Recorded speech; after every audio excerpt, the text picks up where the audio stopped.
Hey everybody, I hope everybody had a happy new year and blessed holiday season. For today's first video of 2024, I wanted to talk about 7 tips for preparing for Coast Guard boot camp. We've talked a little bit about prepping for boot camp before. We've talked about things to do at boot camp to succeed, but this video is really going to focus on things to work on now before you get to Cape May to set yourself up for success. So the first thing we're going to talk about right off the bat is the obvious thing, physical fitness. This is the thing everybody talks about. I have talked about this before on the channel, so I'm not going to get into too much detail here today. Just to say that I believe the key thing for preparing physically for physical fitness at Coast Guard Cape May is getting in endurance shape.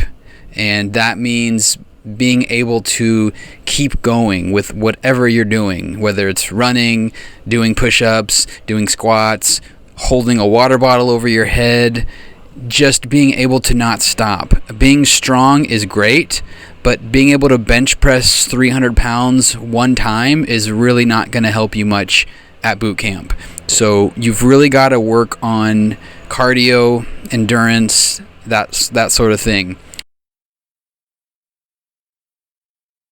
Number 2, work on your diet. When you are at Cape May, you will get 3 square meals a day, and that's it. There's no snacking. So if you're a late night grazer, you really need to work on being able to be nourished off of just 3 meals a day.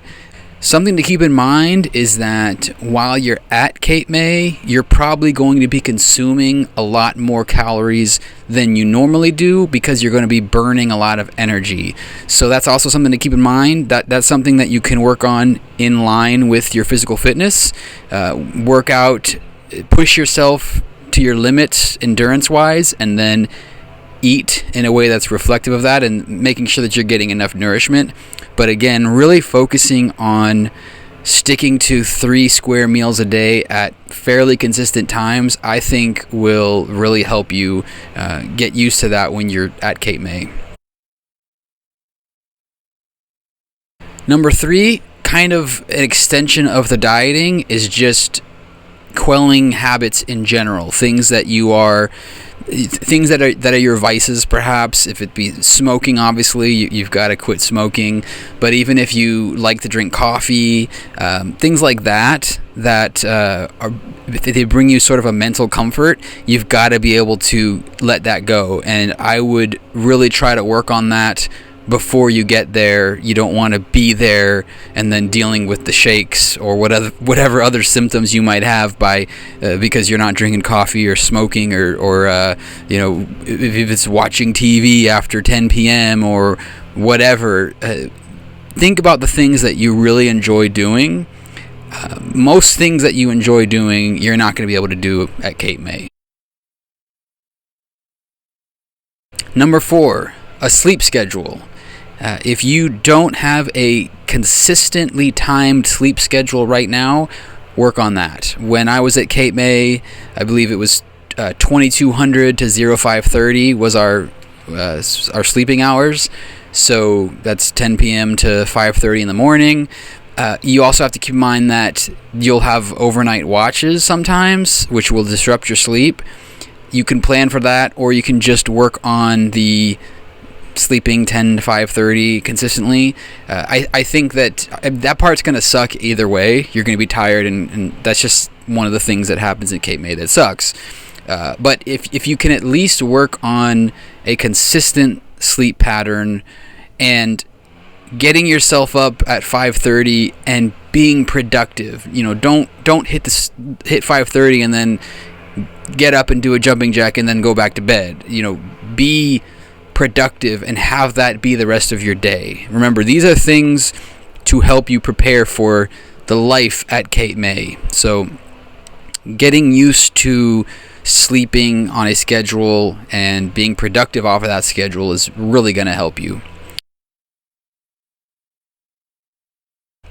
Number 5, standing still and not getting distracted, not reacting to things. So one of the big things in Cape May is going to be standing at attention, and a lot of times you're going to be standing at attention for a very long time. You might be helping out at a graduation, doing the ceremony, or just standing in formation, and you'll have to be standing still or doing something that requires a lot of focus for a long time. So you need to not be distracted by other things. There might be another company marching by and their CC starts yelling, or a whole new group of recruits comes in off the bus and they're all doing their thing. They're getting their initiation, and you need to stay focused, eyes on the boat.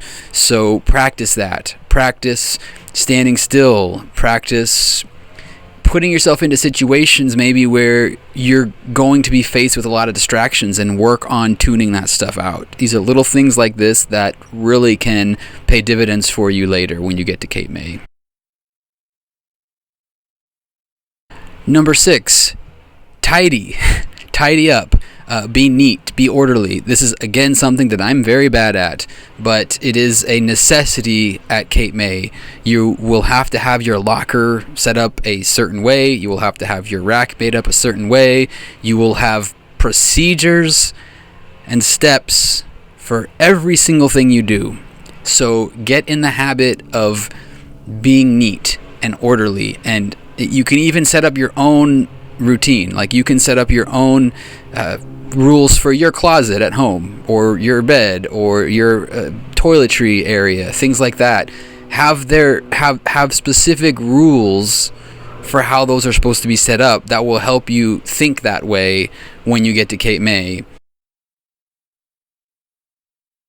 Number 7, this is a big one, and it kind of rounds out all these other steps together. This is practicing focus. Attention to detail is going to be something that you're going to hear from your CCs over and over and over.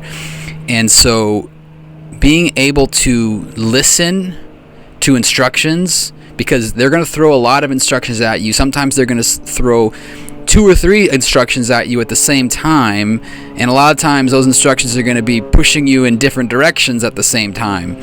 So you need to be able to listen, focus in on the directions, and also mentally prioritize the tasks that you're given and the importance of those tasks and which ones should be done first.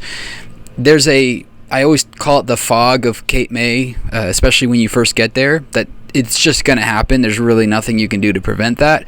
But I do believe you can kind of prepare yourself and quell that chaos a little bit by just practicing being mindful, being present, listening to the things that are happening around you, listening to, maybe if you're married and you have a husband or a wife, have them nag you a lot and give you honey to-do lists and things like that.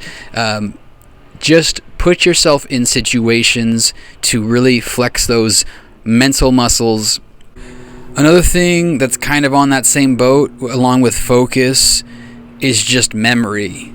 And this goes along with attention to detail and prioritizing, because there are a lot of things that you will be learning and that you will have to repeat back. Like the officers of the day, that's a big one that changes every day. Obviously the general orders are important, but you can work on that before you go. But just practicing those muscle skills of being able to pull information that's important and lock it in your brain.